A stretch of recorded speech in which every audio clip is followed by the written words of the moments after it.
שלום וברכה וברוכים הבאים, כאן דוקטור טליה בן יעקב, ואנחנו היום עם נצח והוד. מי אלה נצח והוד? נצח והוד זה הרגליים של האדם. שימו לב, יש לנו כאן את גוף האדם בהקבלה לספרות העליונות, יש לנו את המוח, יד ימין, יד שמאל, אמצע הגוף ואחר כך את הרגליים, והרגליים הם נצח והוד. את יסוד המלכות אני משאירה לפעם הבאה, כי בפעם הבאה אנחנו נתעסק הרבה מאוד בזוגיות, ויסוד ומלכות מתעסקים בזוגיות. אולי לפני הכל אני אספר לכם משהו שמרגש אותי. הספר שלי, המעיין החתום, זה שהיה במהדורה הראשונה, יצא במהדורה חדשה, בהוצאת ניב. זה הספר הרבה יותר קל להבין אותו, הוא נמצא במהדורה שחדשה, יצא ממש השבוע, מוזמנים להיכנס או לאתר שלי או להוצאת ניב ולרכוש אותו. יש בו את כל סיפורי האיברים, ובכל אחד מהאיברים מדובר שם על הכאב ומה בעצם הנשמה רוצה להגיד ולספר לנו. היום בעצם אני רוצה לשאול שאלה אחת. לאן בעצם אתם הולכים? האם אתם אומרים תודה לרגליים שלכם כשאתם הולכים, או לכפות הרגליים או לברכיים? ונתחיל באיזושהי תזכורת קצרה. בכל שבעת הפודקאסטים הקודמים דיברנו על 3 שכבות של התבוננות. שכבה ראשונה זה הגוף, החומר, הכלי, מה שקוראים לו הכלי בשפה הקבלית. השכבה השנייה זה הרגשות או הנפש, והשכבה השלישית זאת הנשמה.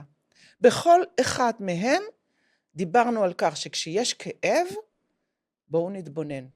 יש רפואה קונבנציונלית, לא לזלזל בה, ללכת, כואב לכם, נשברה לכם כף היד נניח, או נשבר לכם רגל, או משהו כזה, לכו לרופא, תטפלו, הכל בסדר. אבל אני באה ומזמינה אתכם להתבונן.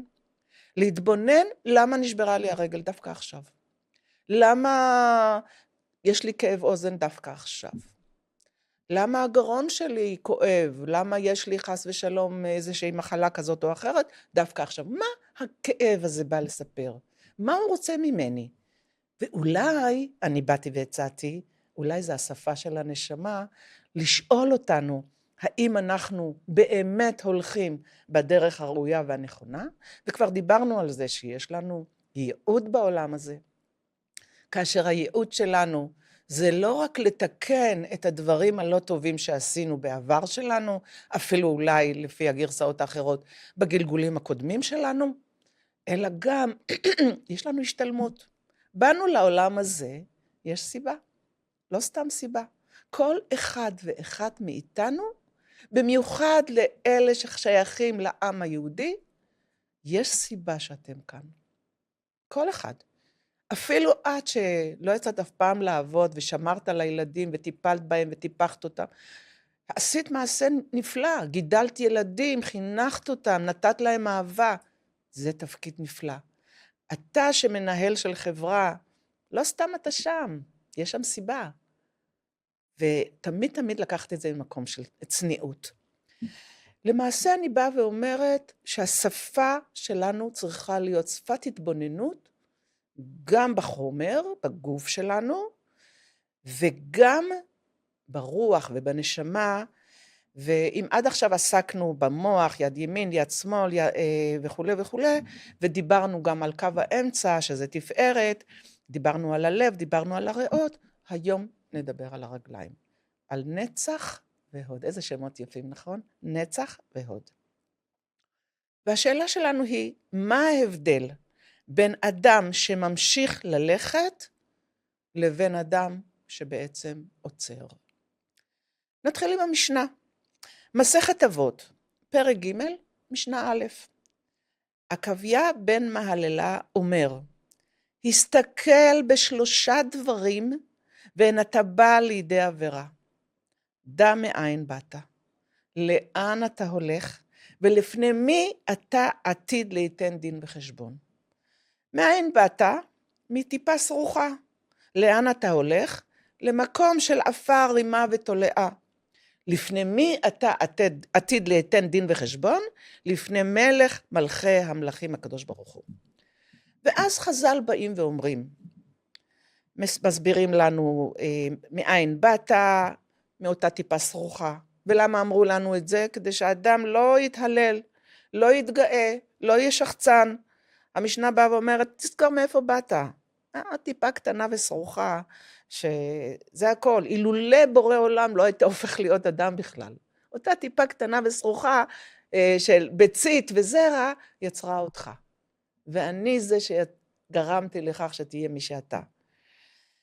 וכולנו התחלנו מאותה טיפה קטנה וסרוחה, ואין מקום ליהירות. הרמב"ם אומר שהתבוננות במוצא של האדם, בתחילתו של אותה אדם, שוברת את הגאווה. היא מחזירה אותו לפרופורציות. אחר כך אנחנו ממשיכים, לאן אתה הולך? אין כאן הכוונה לסוף החיים. לא, בסדר, התחלת, סיימת, לא. המשנה מדברת שהאדם עתיד לשוב אל האפר. הוא עתיד לחזור לאפר, והמוות בעצם מזכיר לנו שאנחנו מוגבלים בזמן. ועלינו לבחור בין אותה טיפה סרוחה, שהפכה להיות תינוק, עובר, ילד, לבין אותו רגע שהבן אדם מת, יש באמצע, בתווך, פרק של זמן, ששם אתה פועל, ששם אתה יכול לעשות דברים. זאת ההזדמנות שלך.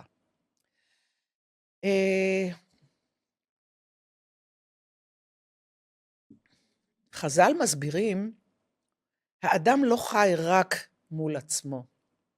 בסופו של דבר, הוא נותן דין וחשבון על המעשים שלו לפני בורא עולם. והדבר נועד לעורר אצלו אחריות, אחריות מוסרית, לא פחד, אלא לקחת בחשבון שבסופו של דבר אני הולך לתת דין וחשבון על מה שעשיתי. אבל בואו נסתכל על המשפט האמצע. מאין באת, לאן אתה הולך? הקטע האמצעי, לאן אתה הולך, שמה נקבעת הזהות של האדם. היא לא נקבעת על ידי מאין באת, כי אתה יכולת להיוולד להורים עשירים, להורים עניים, להורים אשכנזים, ספרדים, ערבים, יהודים, כל דבר, כל דבר. לאן אתה הולך? בסופו של דבר כולנו מתים, אבל באמצע, שם הזהות שלך נקבעת. שם אתה בוחר מי אתה תהיה. זה נקבע לא רק על ידי ההווה, אלא גם על ידי העבר שבנית, ועל ידי העתיד שאתה תבנה, בעצם לאן אתה צועד.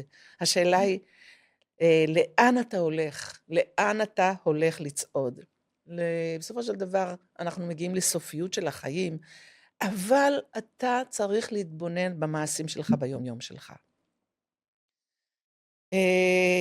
אדם יכול לבחור החלטות, אדם יכול לשנות כיוון, והאיבר שגורם לשינוי כיוון הזה, הוא הרגליים שלנו. נכון, המוח, יש ניצוץ ראשוני, יש החלטה, יש עיבוד של המחשבות, אבל בסופו של דבר, מי שמוליך אותנו להחלטה מה לעשות, זה בעצם הרגליים.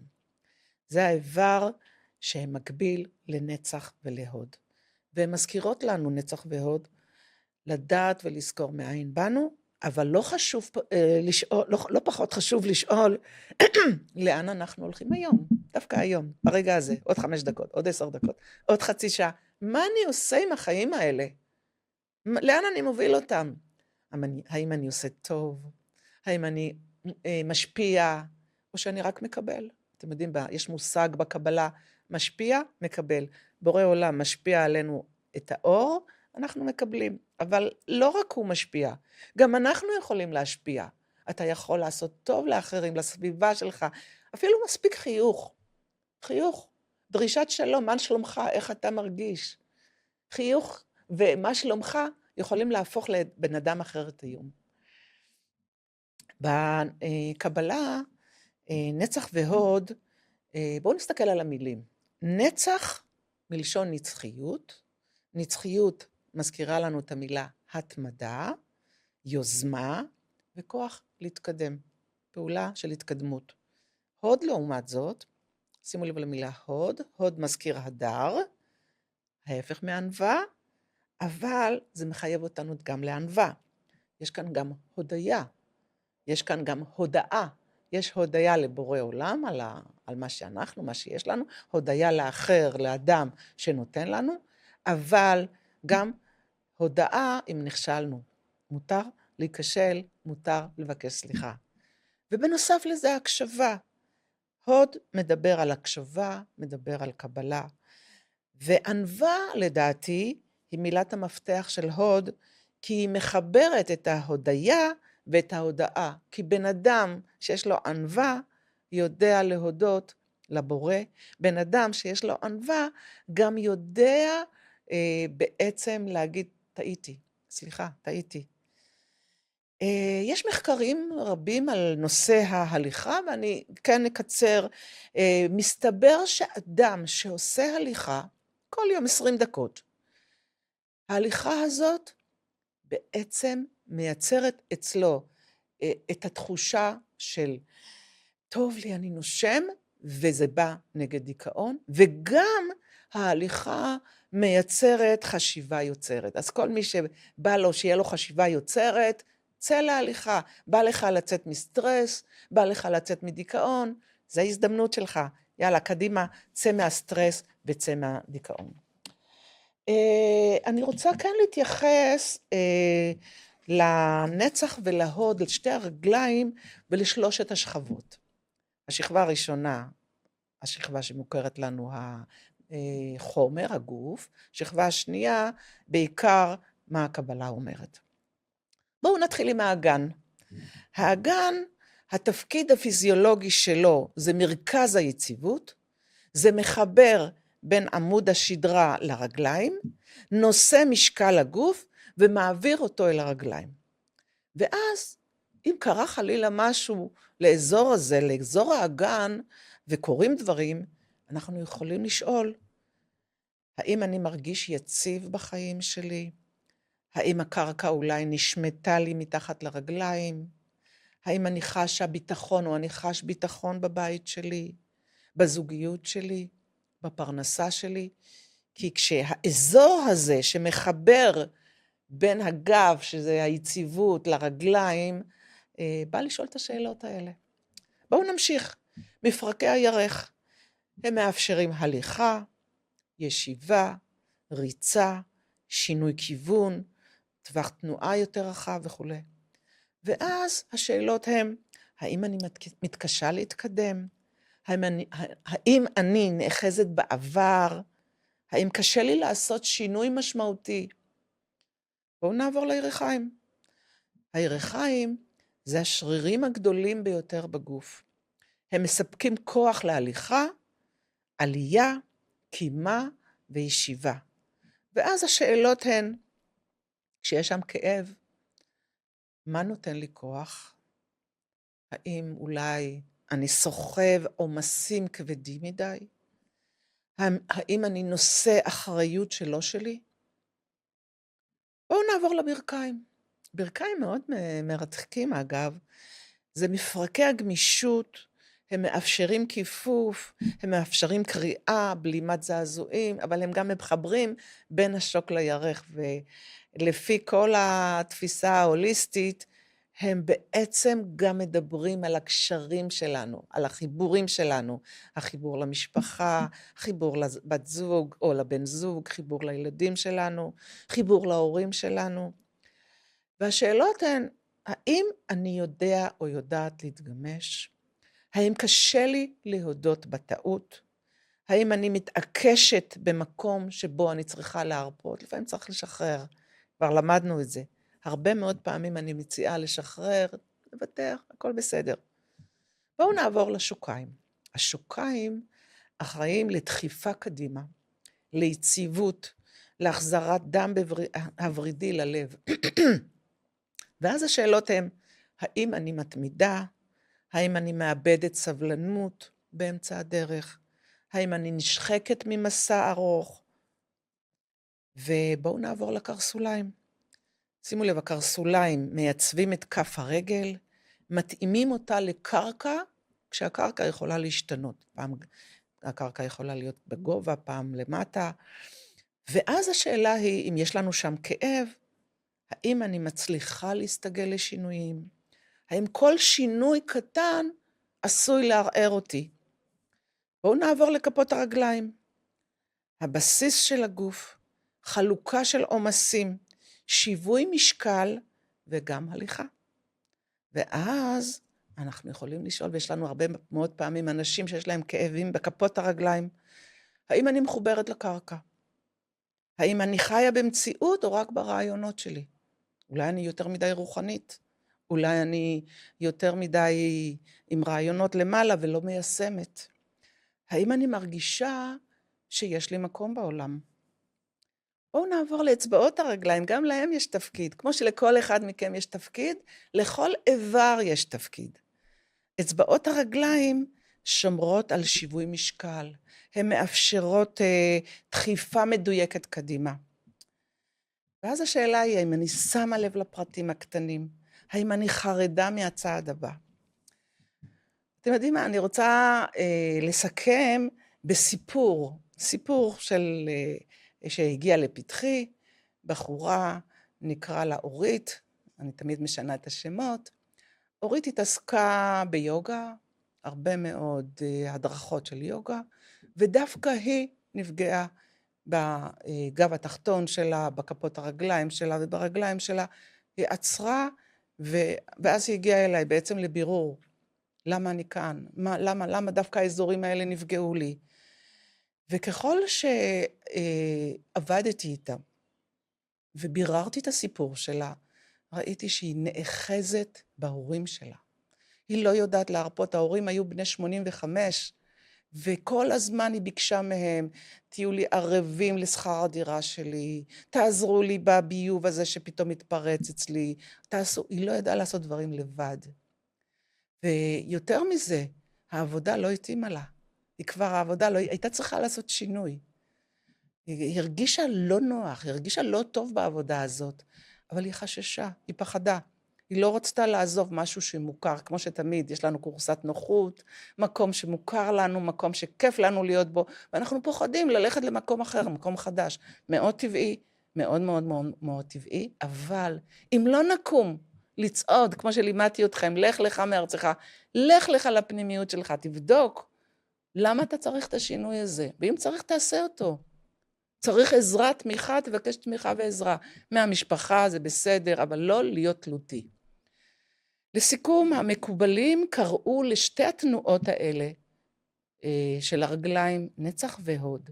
נצח הוא כוח שממשיך לצעוד גם כשקשה. שימו לב, יש לנו רגל שעולה, רגל שנייה שזה הוד, מייצבת אותה. אחר כך, הרגל השנייה נוחתת על הרצפה, הרגל הראשונה עולה.